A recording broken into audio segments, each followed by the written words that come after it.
El inicio.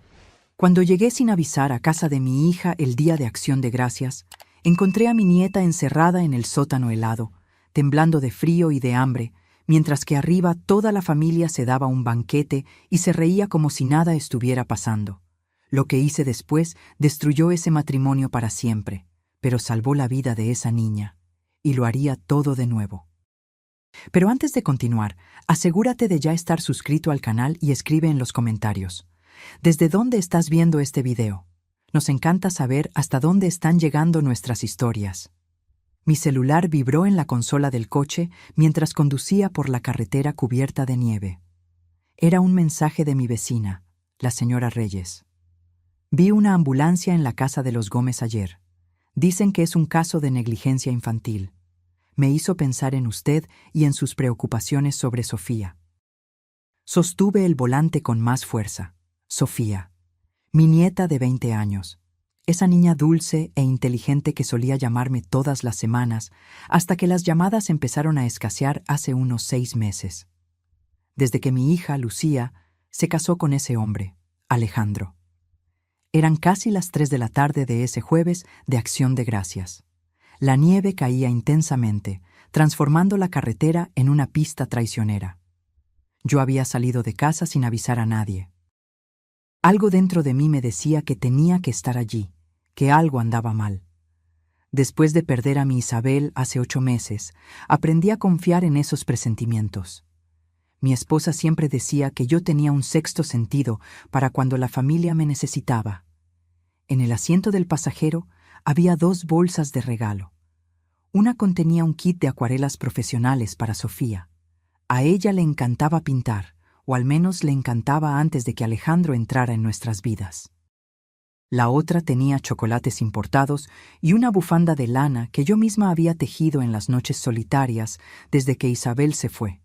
Intenté llamar a la casa de Lucía 3 veces durante el trayecto. Nadie contestaba. Esto era extraño.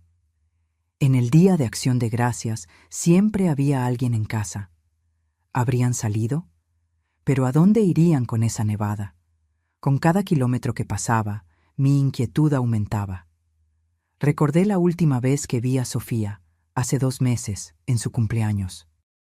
La niña estaba extrañamente callada, casi apagada. Usaba un suéter de manga larga incluso con el calor que hacía ese día.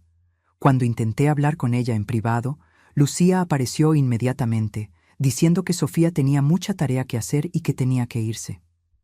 Vi una marca morada en la muñeca de Sofía cuando se dio la vuelta. Pregunté por ello, pero mi hija me interrumpió con una sonrisa tensa, diciendo que Sofía se había golpeado la mano contra la puerta del armario. La niña no dijo nada, solo bajó la mirada y salió de la habitación como si estuviera huyendo. Debí haber insistido ese día. Debí haber presionado más. Pero Isabel había muerto hacía solo 2 meses, y yo todavía estaba en esa niebla de luto donde todo parecía distante e irreal. Lo dejé pasar, y esa culpa me carcomía el estómago desde entonces. La salida hacia el barrio de Lucía apareció al frente. Casas grandes y bien cuidadas, decoradas con luces de Navidad y guirnaldas en la puerta. El tipo de lugar donde todo parecía perfecto por fuera, donde los problemas se escondían bien detrás de fachadas impecables y céspedes bien cortados. Giré en la calle del Álamo, donde vivía Lucía. Su casa era la última de la cuadra, una construcción de 2 pisos con revestimiento beige y un amplio porche. El coche de Alejandro estaba en el garaje, al igual que el de Lucía. Humo subía de la chimenea. Luces encendidas en todas las habitaciones. Una escena navideña perfecta. Estacioné al frente y apagué el motor. Por un momento, me quedé sentada allí, observando. A través de la ventana de la sala, pude ver sombras moviéndose. Risas ahogadas llegaban hasta mí, junto con el sonido de música navideña. Todo parecía normal, festivo incluso, pero algo andaba mal. Podía sentirlo. Bajé del coche y caminé hasta la puerta principal, mis botas hundiéndose en la nieve fresca. Llamé 3 veces. Nadie contestó. Llamé de nuevo, más fuerte. Oí pasos que se acercaban y entonces la puerta se abrió. Era Alejandro, alto, con esa sonrisa amplia que siempre me pareció demasiado falsa. Vestía una camisa de vestir azul y pantalones de vestir, como si estuviera posando para un anuncio de felicidad doméstica. Doña Elena, ¡qué sorpresa! No parecía feliz de verme. No sabíamos que vendría. Decidí pasar a ver a mi familia en el Día de Acción de Gracias, respondí, entrando antes de que él pudiera detenerme. Espero no estar interrumpiendo. La casa estaba caliente. El olor a pavo asado impregnaba el aire. En el comedor pude ver la mesa puesta con vajilla fina, velas encendidas, copas de cristal. Lucía estaba sentada a la cabecera, usando un vestido rojo que nunca había visto. A su lado, una niña de unos 10 años, la hija que Alejandro tuvo de un matrimonio anterior. Pero Sofía no estaba allí. ¡Mamá! Lucía se levantó rápidamente, casi derribando la copa de vino. Su rostro se puso pálido. Usted no dijo que vendría. Quise dar una sorpresa. Miré a mi alrededor. ¿Dónde está Sofía? Un silencio pesado cayó sobre la habitación. Lucía intercambió una mirada rápida con Alejandro. La niña más joven dejó de comer y me miró con los ojos muy abiertos. Sofía está en su habitación, respondió Alejandro volviendo a la mesa. No se sentía bien. Dijo que prefería quedarse acostada.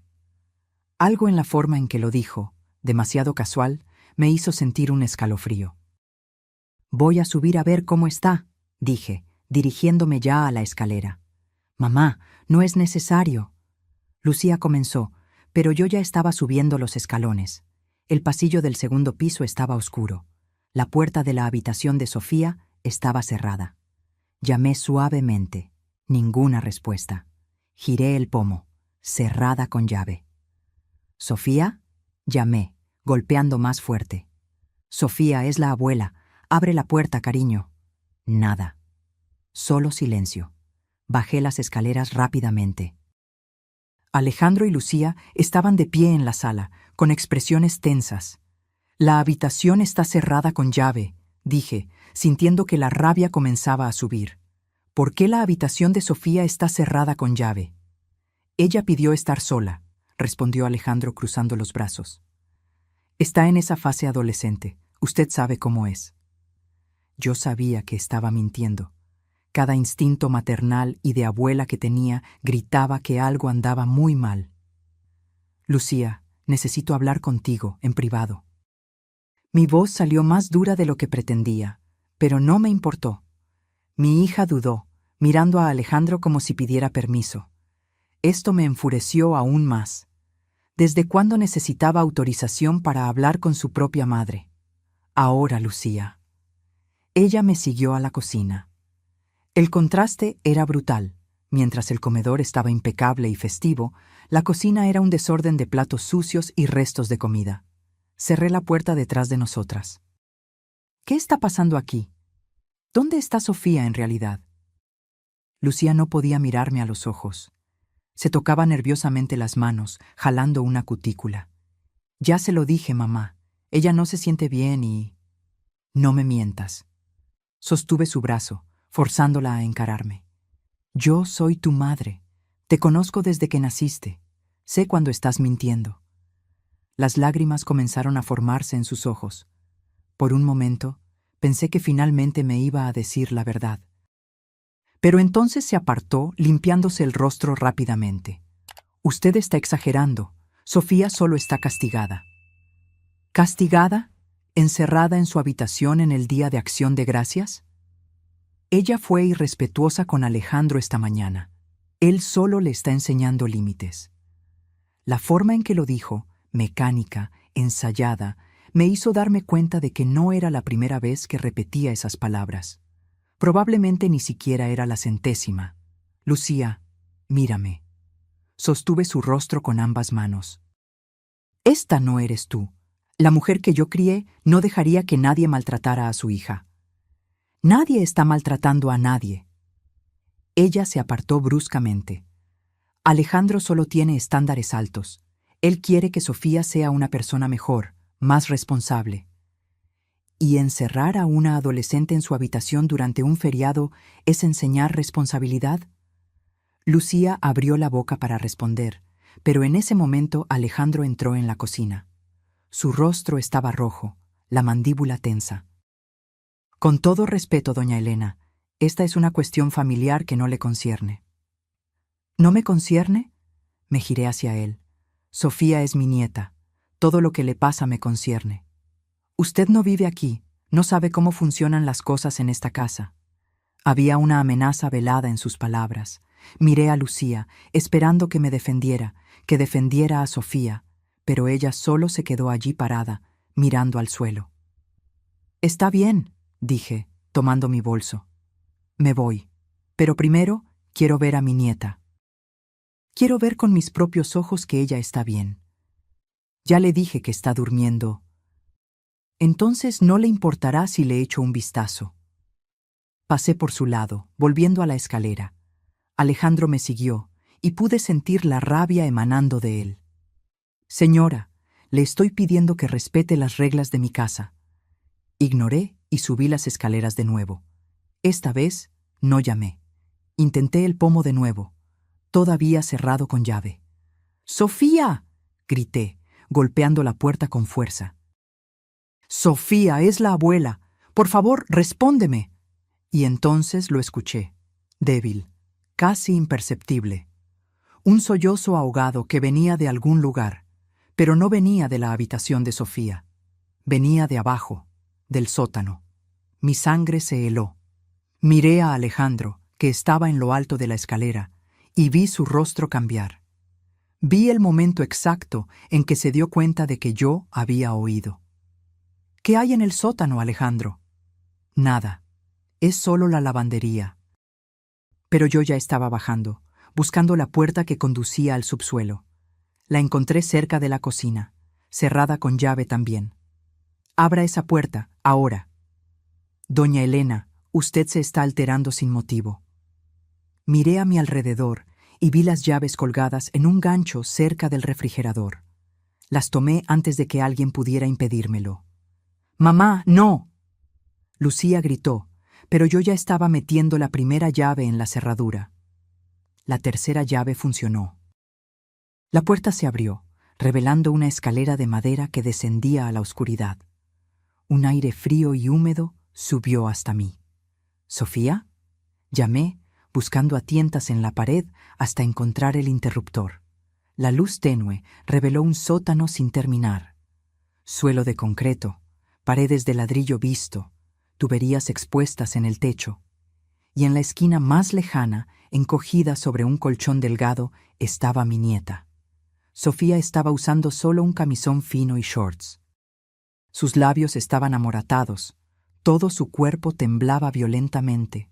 Me miró con ojos hundidos y asustados, como un animal acorralado. ¿Abuela? Su voz salió ronca, quebrada. Bajé esos escalones más rápido de lo que había bajado escaleras en años. Me quité mi abrigo grueso y lo envolví alrededor de ella inmediatamente. Estaba helada, fría como el hielo. Dios mío, repetía, abrazándola e intentando calentarla con mi propio cuerpo. ¿Cuánto tiempo llevas aquí? Desde anoche. Sus dientes castañeteaban tanto que apenas podía hablar. Anoche.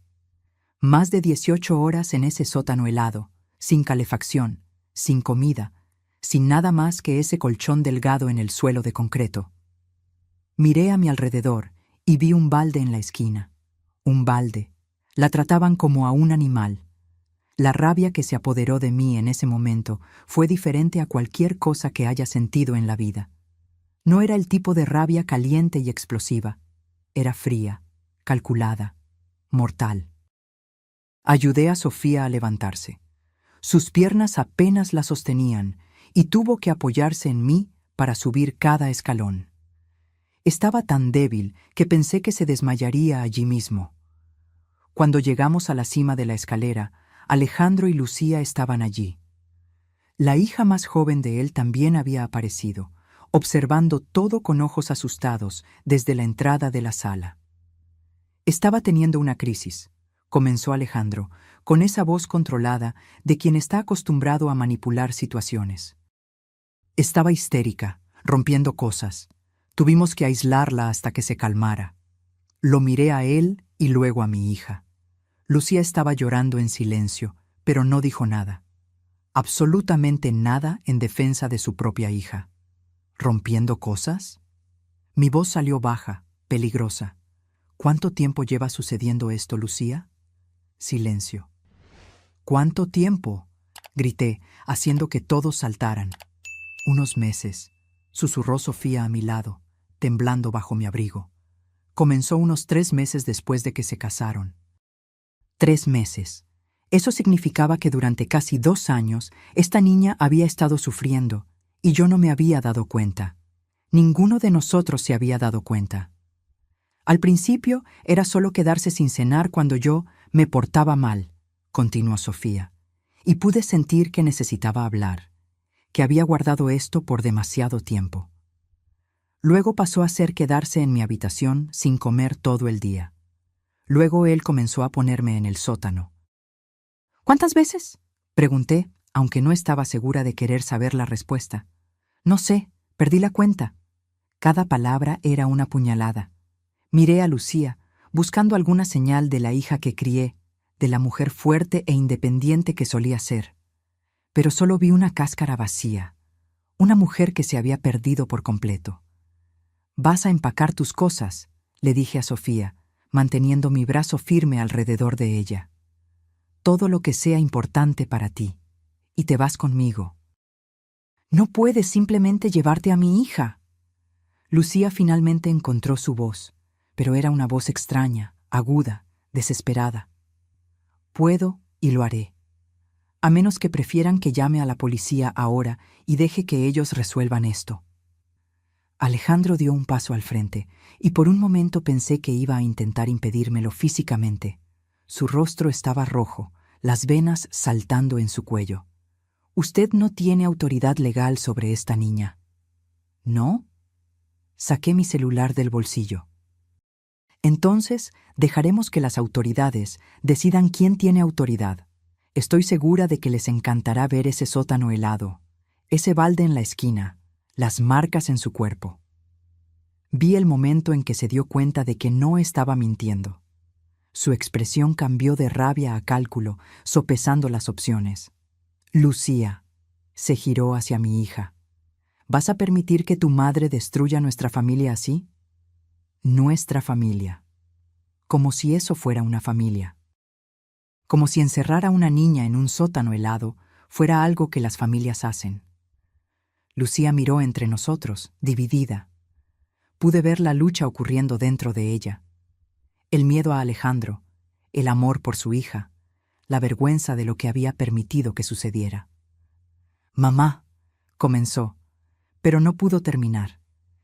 «Tienes una elección que hacer, Lucía», dije, manteniendo mi voz firme a pesar de la emoción que amenazaba con tragarme. «O defiendes a tu hija ahora, o yo lo haré sola». Pero de una forma u otra, Sofía no pasará ni una noche más en esta casa. Subí con Sofía a su habitación. El cuarto era pequeño, mucho más pequeño que las otras habitaciones que vislumbré al pasar por el pasillo. No tenía calefacción propia, y pude ver marcas de humedad en las paredes cerca de la ventana. «Toma una mochila», le dije, «y pon todo lo que sea realmente importante. Ropa de abrigo, documentos, cualquier cosa que no quieras dejar atrás».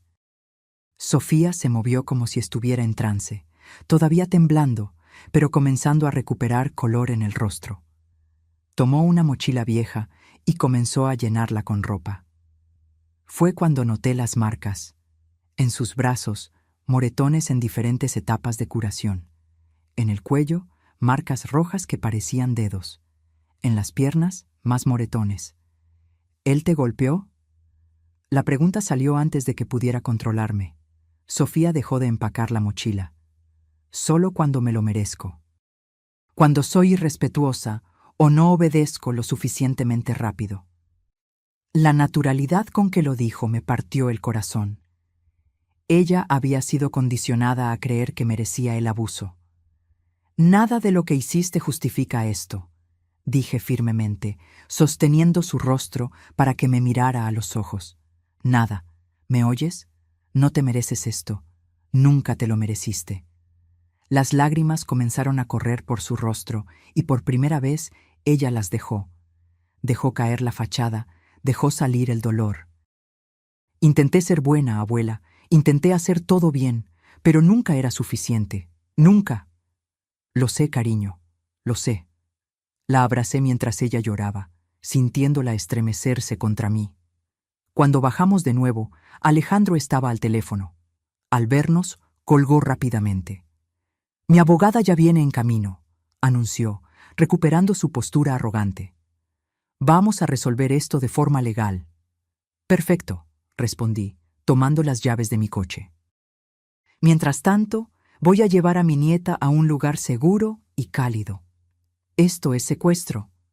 Llame a la policía entonces. Por favor, me encantará mostrarles lo que encontré en el sótano». Salimos por la puerta principal. La nieve había aumentado, cayendo pesada y silenciosa.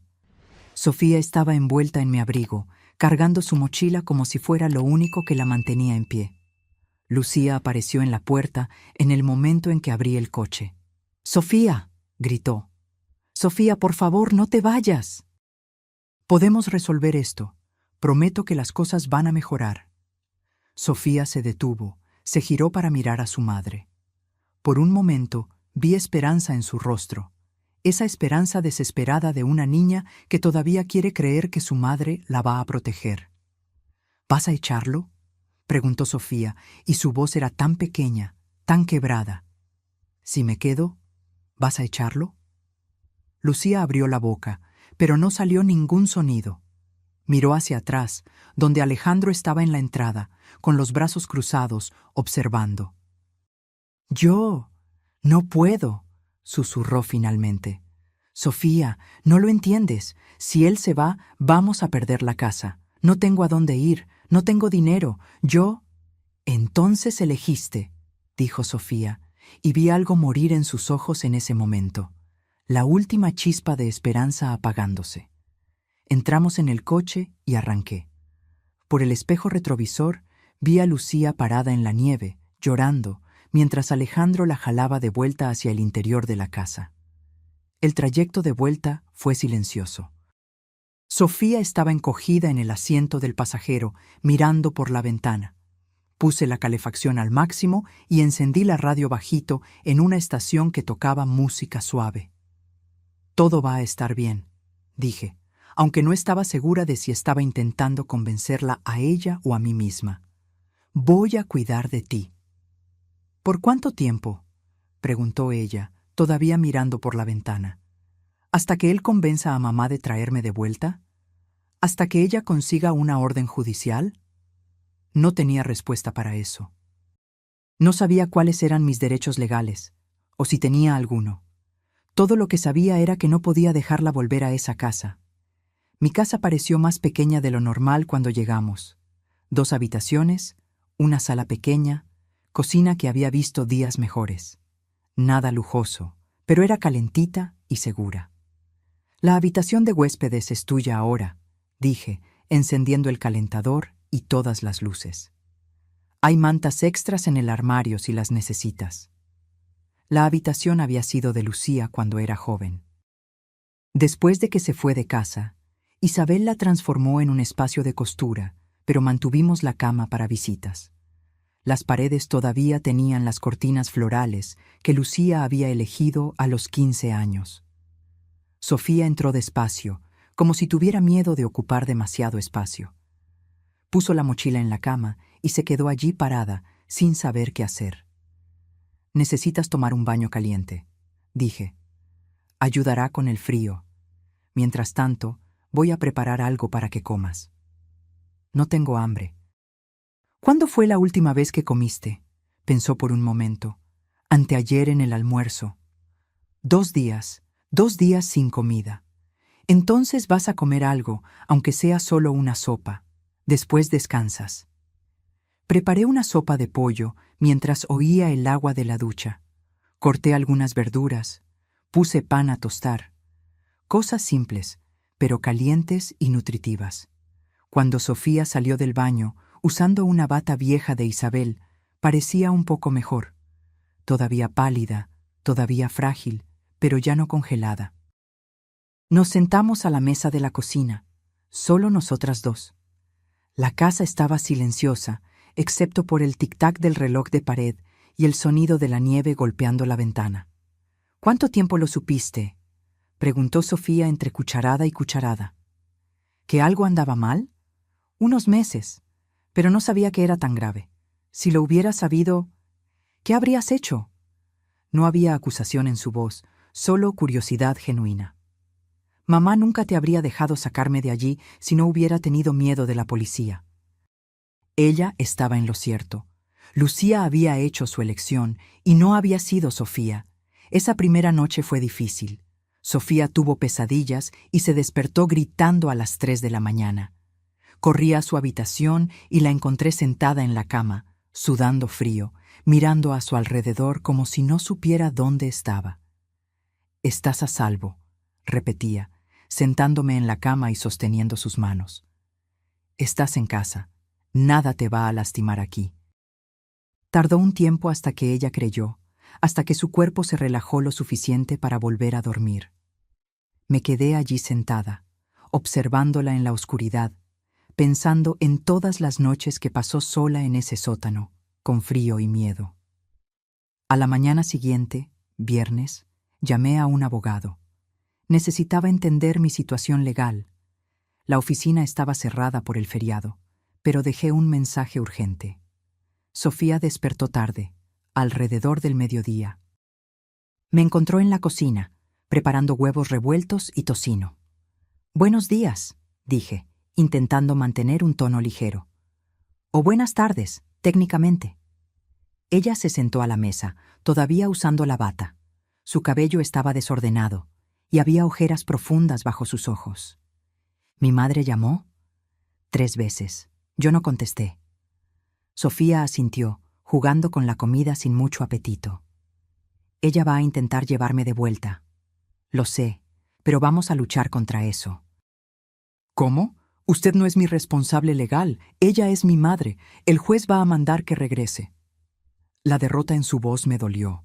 Esta niña ya se había rendido antes incluso de que empezáramos a luchar. «Sofía, mírame». Esperé hasta que ella levantó los ojos. «No voy a dejar que te lastimen de nuevo. No sé cómo todavía, pero voy a encontrar una manera».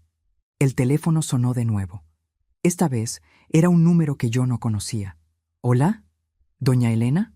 Aquí es la doctora Marcela Vázquez, de Servicios de Protección a la Niñez. Recibí una denuncia sobre su nieta, Sofía Méndez». Mi corazón se aceleró. «¿Una denuncia?» «Sí, su madre, Lucía, alegó que usted secuestró a la menor, pero también recibimos una denuncia anónima sobre posible abuso en la residencia de la familia. Necesito hablar con ustedes». Cerré los ojos, sintiendo una mezcla de alivio y terror. Alivio porque finalmente las autoridades estaban involucradas. Terror por lo que esto podría significar. «¿Cuándo? ¿Puedo ir ahora? Tengo la dirección». 40 minutos después, la doctora Marcela estaba sentada en mi sala. Era una mujer de unos 40 años, con el cabello recogido en un moño y ojos amables, pero profesionales. Sofía estaba a mi lado en el sofá, encogida, abrazando una de las almohadas de Isabel. «Sofía», comenzó la doctora Marcela con voz suave, «necesito que me cuentes lo que pasó, con tus propias palabras, sin prisa». Y Sofía contó. Todo. Cada detalle que yo no sabía. Cómo Alejandro comenzó con comentarios pequeños sobre su peso, su apariencia, sus notas. Cómo esto evolucionó a gritos, luego a castigos. Cómo los castigos se volvieron cada vez más severos. Ella contó sobre las veces que estuvo encerrada en el sótano por días, sin comida adecuada. Sobre las veces que él la golpeó con un cinturón. Sobre cómo Lucía miraba y no hacía nada. O peor, culpaba a Sofía por provocar a Alejandro. La doctora Marcela anotaba todo. su rostro manteniendo una expresión neutra y profesional, pero yo podía ver la tensión en su mandíbula. «Voy a necesitar fotografiar los moretones», dijo cuando Sofía terminó. Sofía asintió y se quitó la bata, revelando un mapa de dolor en su cuerpo. Moretones morados y amarillos, marcas rojas, rasguños. La doctora fotografió todo metódicamente, documentando cada evidencia de abuso. «Sofía, ¿quieres volver a casa?» La pregunta vino suave, pero directa. «No». La respuesta fue inmediata, sin dudar. «Por favor, no me haga volver. ¿Y si pudieras quedarte con tu abuela? Quiero quedarme aquí, por favor». La doctora Marcela se giró hacia mí. «Doña Elena, ¿entiende que esto puede convertirse en una larga batalla legal? ¿Que su madre va a luchar por la custodia?» «Entiendo, y estoy preparada». Ella asintió, cerrando su cuaderno. «Voy a recomendar que Sofía permanezca bajo su cuidado temporalmente mientras investigamos las alegaciones de abuso. Habrá una audiencia la próxima semana. Hasta entonces, se queda con usted». Después de que la doctora se fue, Sofía finalmente lloró de verdad. No lágrimas silenciosas, sino sollozos profundos que sacudían todo su cuerpo. Los días siguientes fueron una montaña rusa de emociones y preparaciones legales. El abogado que conseguí, el doctor Javier Santos, era un hombre de unos 50 años con experiencia en casos de custodia y abuso infantil. Cuando le mostré las fotos que la doctora Marcela había tomado, su rostro se puso grave. «Tenemos un caso fuerte», dijo, ajustándose los lentes. «Pero necesito que esté preparada. La madre biológica siempre tiene una ventaja inicial. Lucía puede alegar que está dispuesta a separarse de Alejandro, que va a cambiar, que quiere a su hija de vuelta». «¿Y si hace eso?», pregunté, sintiendo el miedo apretar mi pecho. «Entonces necesitamos probar que el ambiente todavía no es seguro.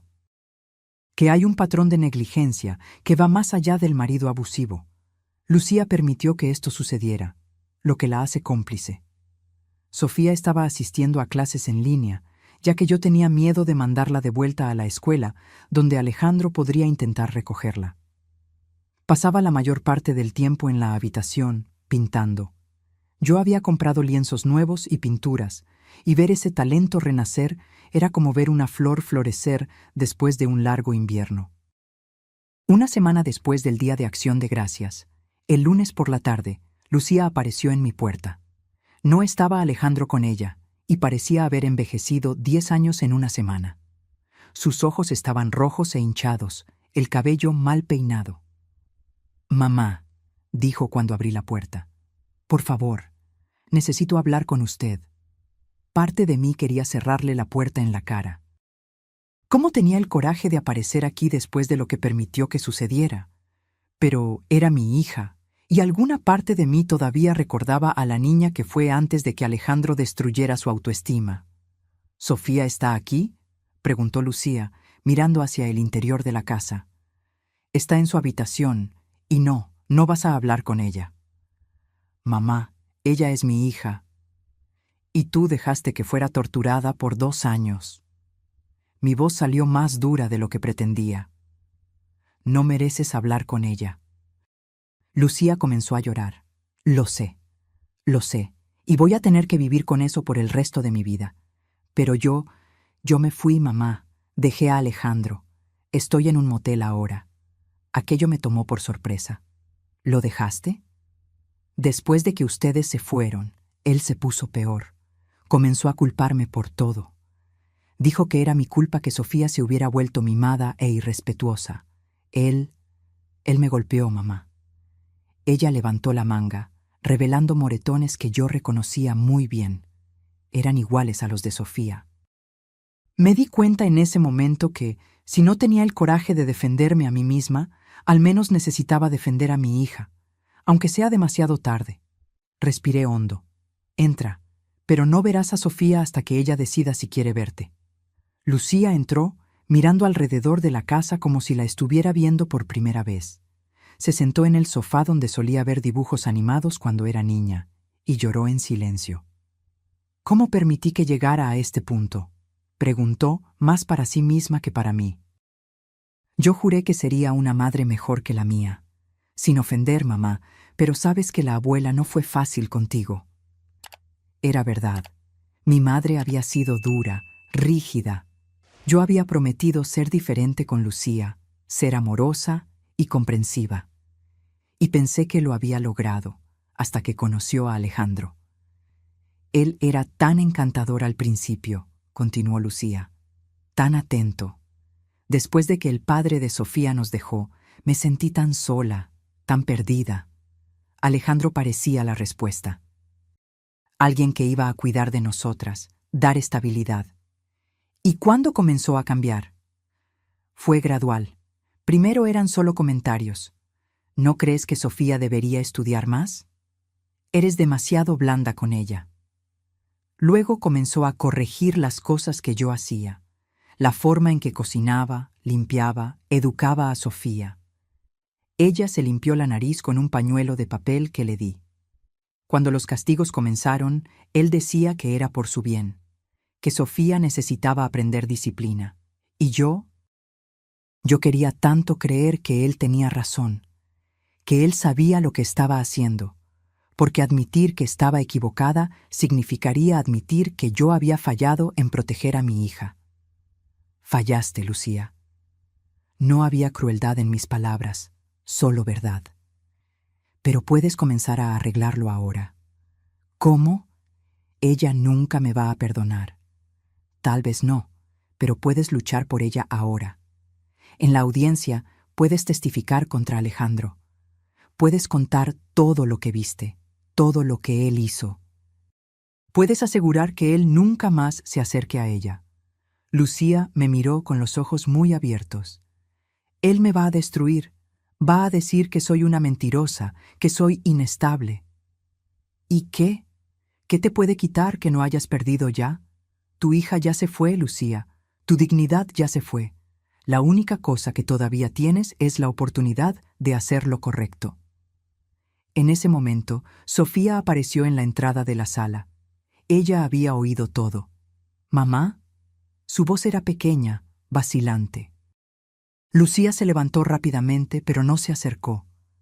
Sofía, hija mía, lo siento mucho, lo siento tanto. ¿Por qué? Preguntó Sofía, y había rabia real en su voz ahora.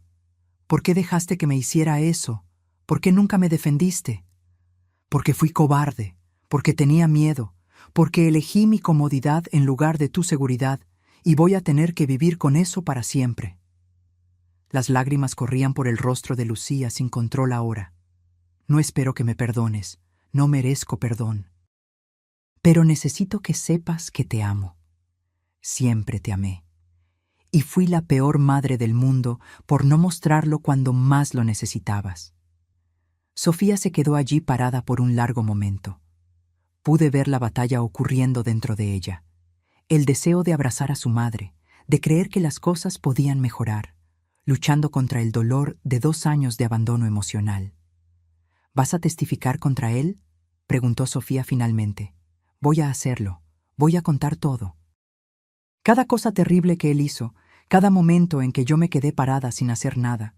Voy a asegurar que él pague por lo que te hizo. ¿Y después? Después, iré a terapia.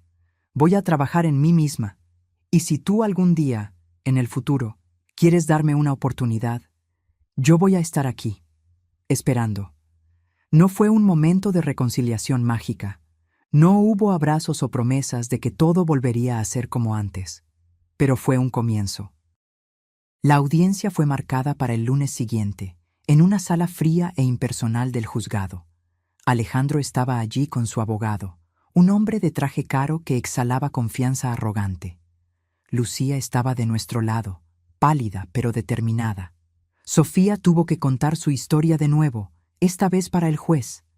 Fue doloroso verla revivir cada trauma, pero ella fue fuerte, más fuerte de lo que cualquier adolescente debería necesitar ser. Cuando fue el turno de Alejandro de hablar, él intentó pintar un cuadro de un padrastro preocupado que solo intentaba imponer disciplina. Sofía siempre ha sido una niña difícil, dijo, con esa voz controlada que yo había aprendido a odiar.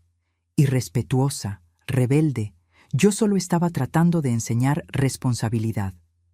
¿Encerrándola en un sótano helado?, preguntó el juez, mirando por encima de los lentes. Fue un tiempo de reflexión. Ella necesitaba entender las consecuencias de sus acciones. Por 18 horas, sin comida, en clima bajo los 10 grados. Alejandro dudó, dándose cuenta de que había perdido la ventaja. Puede haber sido excesivo en retrospectiva, pero mis intenciones eran buenas.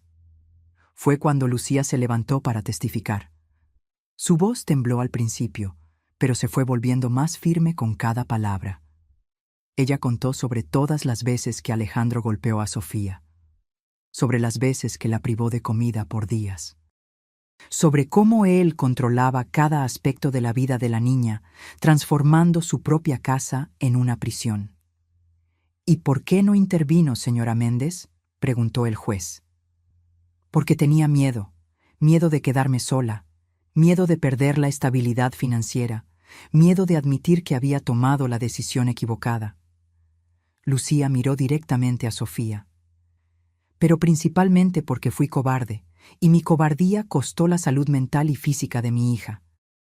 El abogado de Alejandro intentó desacreditar a Lucía, insinuando que estaba mintiendo por venganza después de una separación difícil. Pero las fotos de los moretones hablaban por sí solas. El informe de la doctora Marcela hablaba por sí solo. La propia historia de Sofía hablaba por sí sola. Cuando el juez finalmente dio su veredicto, parecía que el tiempo se había detenido. Basado en la evidencia presentada, determino que Sofía Méndez permanezca bajo custodia temporal de su abuela materna, Elena Silva, por un período de 6 meses. Durante ese tiempo, la señora Lucía Méndez deberá completar terapia intensiva y demostrar que puede proporcionar un ambiente seguro. Miró severamente a Alejandro. En cuanto al señor Alejandro Almeida, determino una orden de restricción. No puede acercarse a Sofía Méndez a menos de 500 metros, bajo pena de prisión. Además, remito este caso al Ministerio Público para un posible proceso penal por abuso infantil. Sentí a Sofía agarrar mi mano con fuerza. Cuando la miré, había lágrimas en los ojos, pero también algo que no veía desde hacía mucho tiempo. Esperanza real. Salimos del juzgado juntas, yo, Sofía y Lucía. El sol de diciembre brillaba fuerte, y a pesar del frío, parecía un nuevo comienzo. «Mamá», dijo Sofía, girándose hacia Lucía en la escalinata del juzgado. «¿De verdad vas a ir a terapia?» «Ya reservé mi primera sesión. Es mañana». Lucía dio una pequeña sonrisa triste. «Sé que tengo un largo camino por delante. Sé que recuperar tu confianza puede llevar años, o tal vez nunca suceda, pero voy a intentarlo. Todos los días voy a intentar ser la madre que siempre mereciste». No fue un final de cuento de hadas perfecto, pero fue honesto, fue real. 4 meses pasaron desde aquella audiencia. Estábamos en una tarde de marzo, y la primavera comenzaba a colorear el jardín. Sofía estaba en el patio trasero, pintando en un caballete que habíamos montado cerca del viejo manzano. Había vuelto a la escuela presencial en enero, y aunque todavía tenía pesadillas ocasionales, estaba visiblemente mejor. Había hecho nuevos amigos, se había unido al club de arte, incluso había comenzado a sonreír de verdad de nuevo. Lucía venía a visitarla 2 veces por semana, siempre bajo mi supervisión. Las conversaciones entre ellas todavía eran cautelosas, llenas de silencios incómodos y temas evitados. Pero había progreso. Pequeño, lento, pero real. «¡Abuela!», Sofía me llamó desde el patio. «Ven a ver». Salí para encontrarla parada frente a su última pintura. Era un retrato abstracto de 3 mujeres, una mayor, una de mediana edad y una joven. Estaban tomadas de las manos, pero no se miraban directamente. Cada una miraba en una dirección diferente, pero aún conectadas. «Somos nosotras 3», explicó. «Tú, yo y mamá. Todavía no sabemos a dónde vamos, pero al menos estamos juntas ahora». Sentí que las lágrimas me quemaban los ojos. Isabel siempre decía que el arte revela verdades que las palabras no pueden. Y esta pintura revelaba algo importante, que sanar no es volver a lo que era antes, sino construir algo nuevo a partir de los pedazos rotos. Está hermoso, mi amor. Tu abuela Isabel lo habría adorado. A veces siento como si ella estuviera aquí, dijo Sofía suavemente. Como si ella te hubiera mandado ese día, como si supiera que necesitaba ser salvada. Tal vez ella tenía razón. Tal vez Isabel, desde donde estuviera, me había susurrado al oído que necesitaba ir, que mi familia me necesitaba. Esa noche, las tres cenamos juntas por primera vez. Fue extraño y reconfortante al mismo tiempo. Lucía trajo lasaña, la receta familiar que solía hacer cuando Sofía era pequeña. ¿Recuerdas cuando tenías 5 años e insistías en ayudarme a hacer lasaña?, preguntó Lucía tímidamente, sirviendo a Sofía. Una pequeña sonrisa apareció en el rostro de Sofía. Terminé tirando toda la fuente al suelo. Y pedimos pizza y comimos sentadas en el suelo de la cocina, riendo hasta que nos dolieron las barrigas. Lo recuerdo, dijo Sofía suavemente. Eran momentos como este, pequeños recuerdos compartidos de tiempos más felices, que construían puentes sobre los abismos creados por el trauma. Después de la cena, mientras Sofía estudiaba en su habitación, Lucía me ayudó a lavar los platos. «Mamá», dijo secando un plato, «gracias, por todo, por ser valiente cuando yo no pude, por salvar a mi hija cuando yo fallé». «Tú también la estás salvando ahora», respondí. «Cada vez que apareces, cada vez que eres honesta sobre tus errores, estás salvando no solo a ella, sino a las dos».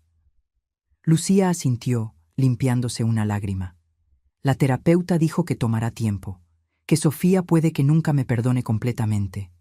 Pero también dijo que lo importante es que yo siga apareciendo, que sea constante ahora, ya que no lo fui antes. Ella tiene razón. El amor no es un gran gesto único, es elegir aparecer, día tras día, incluso cuando es difícil. Después de que Lucía se fue, encontré a Sofía en la cocina haciendo chocolate caliente, una tradición que Isabel había comenzado hace años. Las noches de chocolate caliente eran para conversaciones importantes. «¿Estás bien?», pregunté, sentándome a su lado en la mesa. «Creo que sí. Es extraño, ¿sabes? Parte de mí todavía está tan enojada con ella, pero otra parte recuerda a la madre que solía ser antes de él. No necesitas apresurar tus sentimientos. Puedes estar enojada y aún así dejar espacio para sanar». Sofía tomó un sorbo de su chocolate. «A veces pienso en lo que habría pasado si no hubieras venido ese día, si hubieras decidido no venir para el Día de Acción de Gracias». Yo también pensaba en eso. Pensaba en cómo un solo momento de intuición, ese sentimiento de que algo andaba mal, lo había cambiado todo. Pero vine, y estás aquí, y vamos a estar bien. Ella apoyó la cabeza en mi hombro, como solía hacer cuando era pequeña. «Te amo, abuela». «Yo también te amo, mi niña, más de lo que puedes imaginar». Esa noche, acostada en mi cama, la misma cama que compartí con Isabel por 40 años, pensé en cómo la vida nos pone a prueba de formas inesperadas. Pensé en cómo perder a Isabel había sido el fin de una era, pero también el comienzo de otra. Si ella todavía estuviera aquí, tal vez no habría ido a esa casa en el Día de Acción de Gracias. Tal vez nos habríamos quedado juntas, haciendo nuestra propia celebración pequeña y tranquila. Y Sofía se habría quedado en ese sótano helado, sufriendo, tal vez incluso... No podía terminar ese pensamiento. Las historias que contamos sobre la familia son casi siempre sobre amor incondicional y lazos inquebrantables. Pero la verdad es más compleja. A veces amar a alguien significa arrancarlo de una situación tóxica, incluso si es de la propia familia. A veces significa ser duro, ser valiente, ser el tipo de persona que patea puertas y enfrenta la rabia de todos para hacer lo que es correcto. Isabel siempre decía que yo era la fuerte de la relación, la que enfrentaba al mundo, mientras ella era la diplomática, la pacificadora. Pero yo nunca me sentí particularmente fuerte. Solo sentí que hacía lo que tenía que ser hecho. Esa noche de acción de gracias, cuando encontré a Sofía en ese sótano, algo dentro de mí se rompió y se reconstruyó simultáneamente. La abuela protectora emergió con una ferocidad que ni siquiera sabía que poseía, y ahora, acostada en la oscuridad, oyendo los sonidos suaves de Sofía durmiendo en la habitación de al lado, sentí una paz que no sentía desde que Isabel murió. Mi familia estaba rota, pero se estaba curando. Y yo estaría aquí para cada paso de esa jornada, no importa cuánto tiempo llevara, porque eso es lo que hacen las familias, las reales, al menos. Ellas aparecen, ellas luchan, ellas protegen, ellas salvan, y cuando es necesario, ellas comienzan de nuevo. Ahora, si te gustó esta historia, haz clic en este próximo video que está apareciendo en la pantalla porque en él hay una historia de traición y revuelta como nunca has visto antes.